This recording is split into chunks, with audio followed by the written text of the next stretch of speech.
We have developing news that could shake up air travel for international passengers. Homeland Security Secretary Markwayne Mullin is renewing his threat to stop customs processing at airports in sanctuary cities, including here in L.A. Our Conan Nolan is live now in the newsroom with more on how this is all playing out here, Conan. That's right. So keep in mind the Trump administration has long been opposed to sanctuary cities, and now there's this effort to figure out a way to get cities such as Los Angeles to cooperate with immigration and customs enforcement, taking international away from the international airport.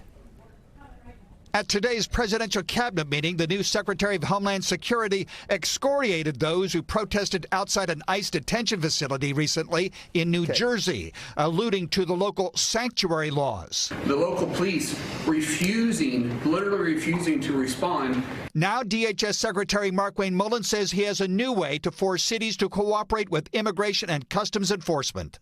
Some of these cities have international airports. If they're a sanctuary city, should they really be processing customs into their city? And we're asking them to partner with us at the airport, but once they walk out of the airport, they're not going to enforce immigration policy. So you're saying that big cities that are sanctuary cities that have a big airport, they might lose their customs? Well, I'm saying we're going to have to start prioritizing things. According to The Atlantic, Mullin has moved forward with the plan, having privately met with some airline and travel executives where he suggested customs operations would be cut back or eliminated at airports such as LAX, that the rollout would take place after next month's World Cup.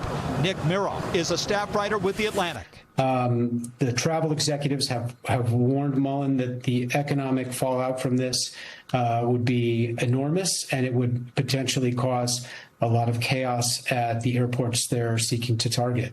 Just this afternoon, GOP Congressman Kevin Kiley, who represents much of California's northern Sierra, sent a letter to the DHS secretary opposing the idea. That it would be very disruptive in California. It would be disruptive in communities that I represent. I'm against sanctuary policies. I think that we need to find a solution to that issue as a country, but that solution is not, creating huge disruptions for millions of people and economies all across the country. Asked about the plan to de-internationalize California's major airports, Governor Gavin Newsom today appeared resigned to yet another court battle. Look, I mean, there's no rules anymore with the Trump administration, and and we have to be prepared for everything. A few people we've talked to from the various airports in California have referred to this idea as madness. Of course, there's no city that would be impacted more than Los Angeles, considering the Summer Olympic Games will be here in 2028. I'm Conan Nolan, NBC4 News. And so, Conan, have we heard from LAX? What is the airport saying? Well, they're not saying much. I think a lot of these airports, frankly, don't want to go on camera or talk about it publicly. They want it to go away. And one of the individuals on their side appears to be Sean Duffy, the Secretary of Transportation, who appreciates just the calamity this would be if all of a sudden international visitors could not arrive in Los Angeles or San Francisco. And Kiley mentions that a lot of other regions of the country and the state that are not sanctuary cities or sanctuary counties also get visitors from those airports. It would impact both red and blue counties throughout California. Back to you. Absolutely. Conan, thank you. And as Conan just mentioned, President Trump held his 11th public cabinet meeting at the White House today. Front and center, negotiations on a deal to end the war with Iran. The president saying that the same sticking point remains: who will control the Strait of Hormuz?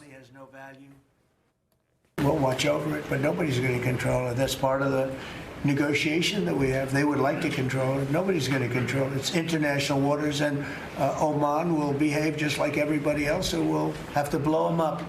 They understand that. The president went on to say that he believes Iran is stretching out negotiations to hurt Republicans in the midterm elections.